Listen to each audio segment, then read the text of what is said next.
ಬಂಧುಗಳೇ, ಇವತ್ತ ಈ ಒಂದು ರೈತ ವಿರೋಧಿ ಕಾಂಗ್ರೆಸ್ ಸರ್ಕಾರದ ವಿರುದ್ಧ ಹೋರಾಟವನ್ನು ಹಮ್ಮಿಕೊಂಡಿದ್ದೇವೆ.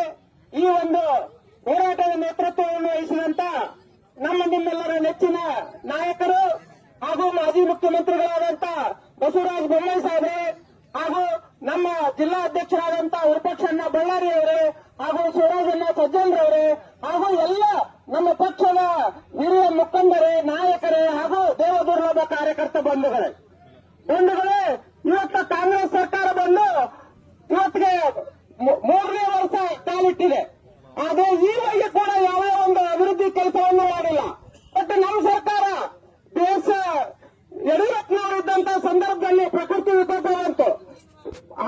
ಪ್ರಕೃತಿ ವಿಕೋಪ ಬಂದಂತ ಸಂದರ್ಭದಲ್ಲಿ 24 ಗಂಟೆ ವೈಮಾನಿಕ ಸಮೀಕ್ಷೆಯನ್ನು ಮಾಡಿ ಇಮಿಡಿಯೇಟ್ ಆಗಿ ಪರಿಹಾರವನ್ನು ಕೊಡುವಂತ ವ್ಯವಸ್ಥೆ ಮಾಡಿದ್ರು.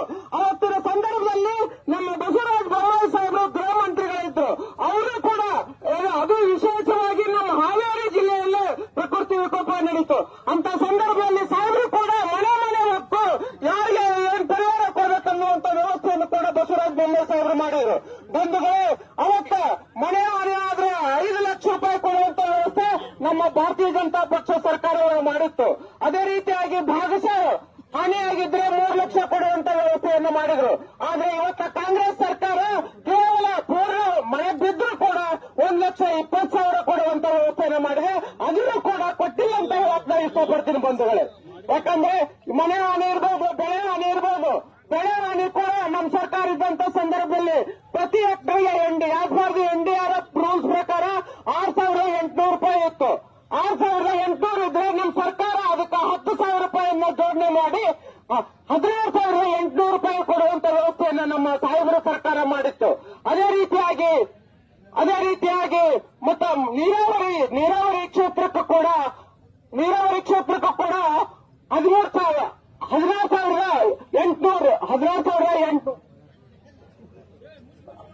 ಹಾಗಾಗಿ ಏನಂದ್ರೆ 10 ಏನು ಯಾಕಬಾರ್ದು NDRF ನಾರ್ಮ್ಸ್ ಏನಿದೆ ಅದಕ್ಕೆ 10,000 ರೂಪಾಯಿ ಹೆಚ್ಚುವರಿಯಾಗಿ ಕೊಟ್ಟಂತ ಸರ್ಕಾರ ಅದು ಯಾವ್ದಾದ್ರೂ ಇದೆ, ಅದು ಭಾರತೀಯ ಜನತಾ ಪಕ್ಷದ ಸರ್ಕಾರ, BS ಯಡಿಯೂರಪ್ಪನವರ ಸರ್ಕಾರ ಹಾಗೂ ಬಸವರಾಜ ಬೊಮ್ಮಾಯಿ ಸಾಹೇಬರ ಸರ್ಕಾರ.